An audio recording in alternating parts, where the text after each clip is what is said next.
بسم الله. السلام عليكم الوليدات والبنيات، كنتمنى تكونوا دوزتوا الامتحان بشكل جيد جدا. مرحبا بكم في القناة الإلكترونية قناة أستاذ بلوس، معكم دائما الأستاذ عز الدين المناوي.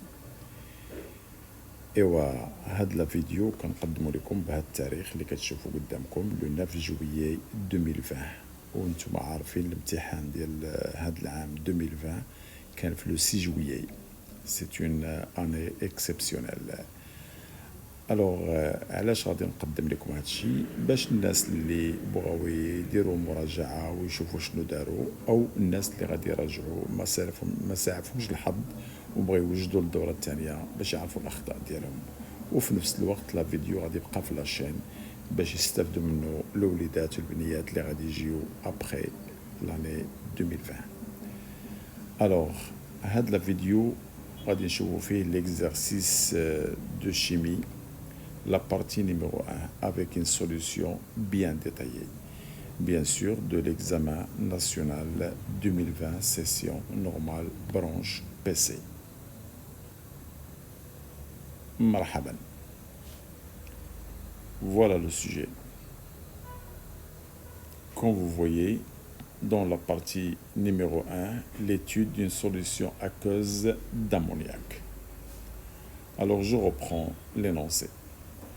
L'ammoniac de formule NH3 est un gaz qui, dissous dans l'eau, donne une solution basique.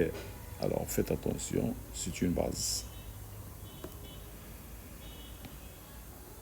Des solutions commerciales d'ammoniac, donc c'est une introduction pour avoir une idée sur l'ammoniac. Alors voilà ce qui nous intéresse. On prépare une solution SB de volume V en diluant 100 fois une solution commerciale d'ammoniac S0 de concentration C0. Qu'est-ce que ça signifie? Je prends une solution commerciale S0 de concentration C0. Je vais la diluer 100 fois. Ça veut dire diminuer sa concentration 100 fois. Cela veut dire obtenir une solution de concentration égale C0 divisé par 100. Voilà. Alors vous avez des données comme d'habitude. Alors la première partie de cette partie, on réalise un dosage pH métrique d'un volume VB égale 15 ml de la solution SB qui est diluée bien sûr de concentration qu'on a nommée CB par une solution aqueuse SA d'acide chlorhydrique H3O plus Cl- de concentration connue Ca égale. La courbe de la figure représente les variations de pH du mélange en fonction de V inversé. Voilà. Donc vous avez une courbe qui représente la variation de pH en fonction du volume de l'acide versé. Donc c'est un dosage d'une base avec un acide. Et la preuve, c'est que avant de verser l'acide, le pH est supérieur à 7. Donc en faisant le dosage, le pH il va commencer à diminuer comme l'indique la courbe. Très bien. Alors vous avez des questions. Écrire l'équation de la réaction de dosage, écrire à l'équivalence la relation entre ces variables. Alors, troisième question, montrer que la concentration de la solution SB qui est CB égale 10-2 et déduire C0. Choisir l'indicateur convenable. Alors, je vais reprendre, bien sûr, dans la correction détaillée, je vais reprendre les questions. Dans la deuxième partie, étude de la solution SB, ça veut dire étude d'une solution basique. Bien sûr, vous avez l'habitude de faire toujours l'étude d'une solution acide, mais cette fois-ci, c'est basique. Voilà. La mesure du pH de la solution SB donne, voilà, pH égale 10,4. Écrire l'équation de la réaction d'ammoniac avec l'eau, calculer la concentration molaire effective d'ion hydroxyde dans la solution SB, calculer le taux d'avancement final de cette réaction, vérifier que le quotient de la réaction est égal et en diluer le pKa du couple acide-base NH4 plus NH3. Marhaban shabab. Alors comme vous voyez, je vais vous présenter une solution bien détaillée de l'exercice de chimie de l'examen toujours 2020, session normale pour la branche PC. Alors la première partie, comme vous voyez, ça concerne l'étude d'une solution aqueuse d'ammoniac. Alors voilà ce qu'on vous a donné. Une solution commerciale de concentration C0. On va la diluer 100 fois pour obtenir une solution SB. Et cette solution SB, c'est normal, elle doit avoir une concentration qui est égale à C0 divisé par 100. Sachant que le volume de la solution est V. Voilà. Alors je commence par la première question, ou bien la première partie de cette partie, dosage de la solution SB. Alors voilà, j'ai essayé de vous faire une représentation pour faciliter le travail. Alors SB de volume, voilà, on a pris 15 ml et de concentration CB inconnue. On va la doser, on lui a ajouté une solution d'acide chlorhydrique de concentration Ca connue. Alors écrire l'équation de la réaction de dosage. Alors la base dosée avec l'acide, toujours la solution acide, elle est représentée par H3+.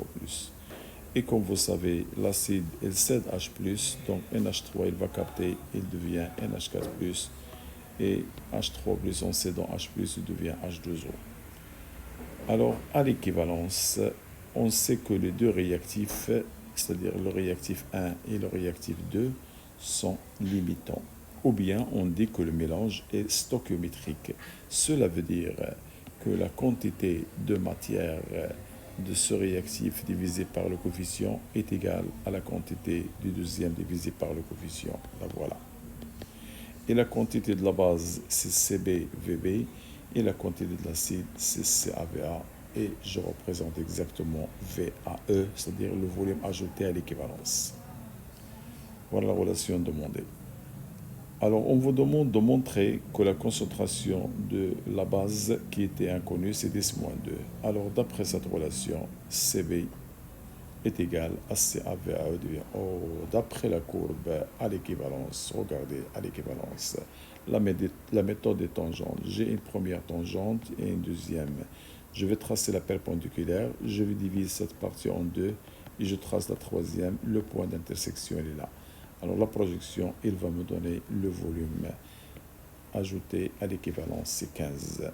Donc, je vais prendre VAE, c'est 15. Et je n'oublie pas que VB, que j'ai déjà pris, c'est 15. Et voilà, en faisant les applications, on trouve la valeur demandée. Alors, déduire la concentration de la solution commerciale. On sait que la concentration obtenue, c'est C0 divisé par 100. Donc, cela veut dire que C0 égale 100 fois Cb. Et voilà, j'obtiens une grande concentration, 1 mol par litre. Alors, l'indicateur coloré convenable pour ce dosage. Alors, comment on peut choisir l'indicateur? Je dois tout d'abord savoir le pH à l'équivalence. Alors, regardez le point d'équivalence. Il a une projection. Alors, pHe à peu près égal à 6. Donc, je peux mettre 5,9 ou bien 5,8 ou bien à peu près 6. C'est proche, donc c'est pas grave.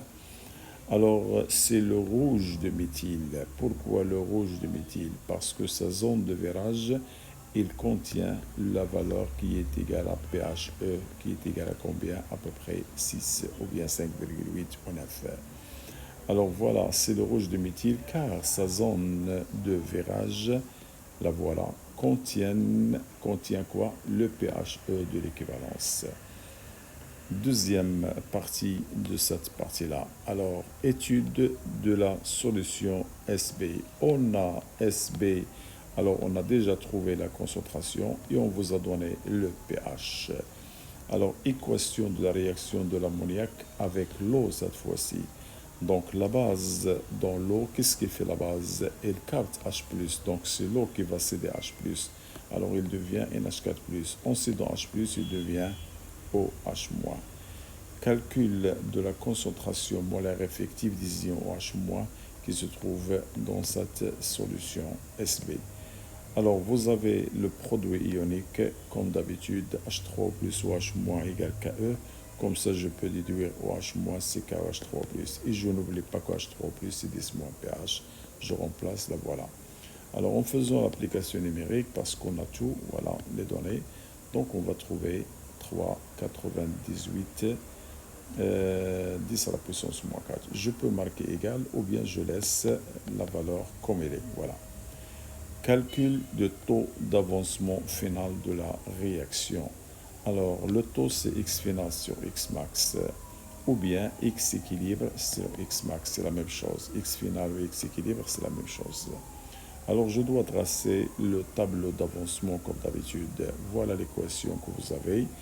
Alors, initialement, GCB, V, le volume en général. L'eau, on est considéré en excès. Alors ici, j'ai le 0, 0. Puisque le coefficient ici 1 et 1, j'aurai X, X et X équilibre, X équilibre. Et là, j'aurai CB moins X parce que le coefficient c'est 1, X équilibre. Alors, comment on détermine X max? Je suppose que ce réactif NH3, parce que l'eau elle est en excès, est un réactif limitant. Alors je prends ça, quantité finale, en mettant X équilibre, je vais la remplacer par X max et mettre égal à 0. Comme ça, j'obtiens X max égale CBVB. Alors faites attention, toujours X max, c'est la quantité initiale de NH3 divisé par le coefficient et la quantité initiale c'est CBVB. Voilà. Alors, comment on détermine X équilibre? Selon le tableau, regardez le X équilibre. Elle est là, elle est là. Alors, c'est la quantité de HO-. Et la quantité d'un ion, c'est toujours sa concentration multipliée par le volume où se trouve l'ion. Et comme ça, je trouve X équilibre égale cette relation. Et bien maintenant, je n'ai qu'à remplacer dans le taux. Alors, le X équilibre, elle est là, la voilà. Et le X max, elle est là. Donc, la voilà. Je simplifie le V et je trouve cette relation. Eh bien, on a déjà calculé OH-, HO- ou bien OH-, et on a déjà CB. Alors voilà, je trouve à peu près 4. Donc, je peux laisser comme ça. Ou bien, je peux mettre à peu près égal à 4. Donc, je peux l'écrire aussi 3,98%. C'est la même chose. On vérifie que le quotient de réaction et l'équilibre est égal à cette valeur. Alors, tout d'abord, c'est quoi le quotient de la réaction? Alors, d'après l'équation de la réaction qu'on a, NH3 plus H2O, qui donne NH4 plus HO-. Alors, je prends la concentration des produits, voilà, en haut, HO-, NH4 plus, et je divise par le réactif, et sachant que l'eau, sa concentration est égale à 1. Alors, selon le tableau d'avancement qu'on a déjà vu, c'est pas la peine de le redresser, il est déjà fait. Donc, j'essaie de l'écrire ici pour voir. Alors, regardez maintenant, la quantité finale de HO- et la quantité finale de H3+, ils sont égales à X équilibre. Alors, je vais diviser le tout par V, par V, par V. J'aurai quantité sur volume, c'est concentration. Quantité sur V, c'est concentration égale à X équilibre. Voilà comme première relation. Et pour le réactif, NH3, c'est CBVB, la voilà. Je divise par V, par V, par V. J'aurai cette quantité, c'est la concentration. Et V avec V, ça devient CB, la voilà. X équilibre sur V. Et je n'oublie pas que X équilibre, c'est bien OH-. Alors la voilà. Maintenant, je remplace le 2 et le 3 dans la l'équation 1, c'est-à-dire de quotient de réaction, qui est celle-ci. Alors, puisque ces deux concentrations sont égales, je vais la remplacer HO-, HO-, ça devient HO- au carré. Et pour le bas, c'est CB moins HO-. Voilà, c'est une relation très importante. Alors, pour faire les calculs, on a déjà trouvé HO- avec cette valeur. Je vais la remplacer ici et là. Et CB, c'est déjà trouvé, c'est déjà montré. Alors, avec les calculs, je trouve la valeur demandée, donc elle est bien vérifiée. Et on vous demande de déduire ou de déterminer la valeur de pKa du couple acide-base. Alors, vous savez que le Ka d'un couple, c'est H3+, multiplié la concentration de la base sur l'acide. Et le quotient de réaction, on l'a déjà écrit, c'est HO-, NH4+, NH3. Et bien, comment trouver une relation entre les deux? Je peux prendre la deuxième relation, comme vous voyez, et la multiplier en haut et en bas par H3O+ sur H3O+. Voilà. Alors comme ça, j'introduis le H3O+ à côté de HO-, voilà, comme vous voyez. Et comme ça, je peux faire descendre le NH4+ en bas, voilà. Ça devient comme ça. Alors ceci, c'est connu, c'est le produit ionique, et celle-là, c'est bien la constante d'acidité. Et comme ça, je peux déduire le Ka. Alors le Ka, c'est Ke sur 1, donc je n'ai qu'à remplacer. Eh bien, on a déjà montré le équilibre, on a déjà le Ke, alors on va trouver cette valeur. Pour déterminer le pKa, on applique la formule, c'est moins log de Ka, et avec les calculs, on va trouver 9,21. Vous pouvez voir la correction de la deuxième partie de la chimie concernant une pile Daniel. Merci, mais n'oubliez pas de faire un j'aime et un commentaire et partager la vidéo pour nous encourager. Merci, au revoir.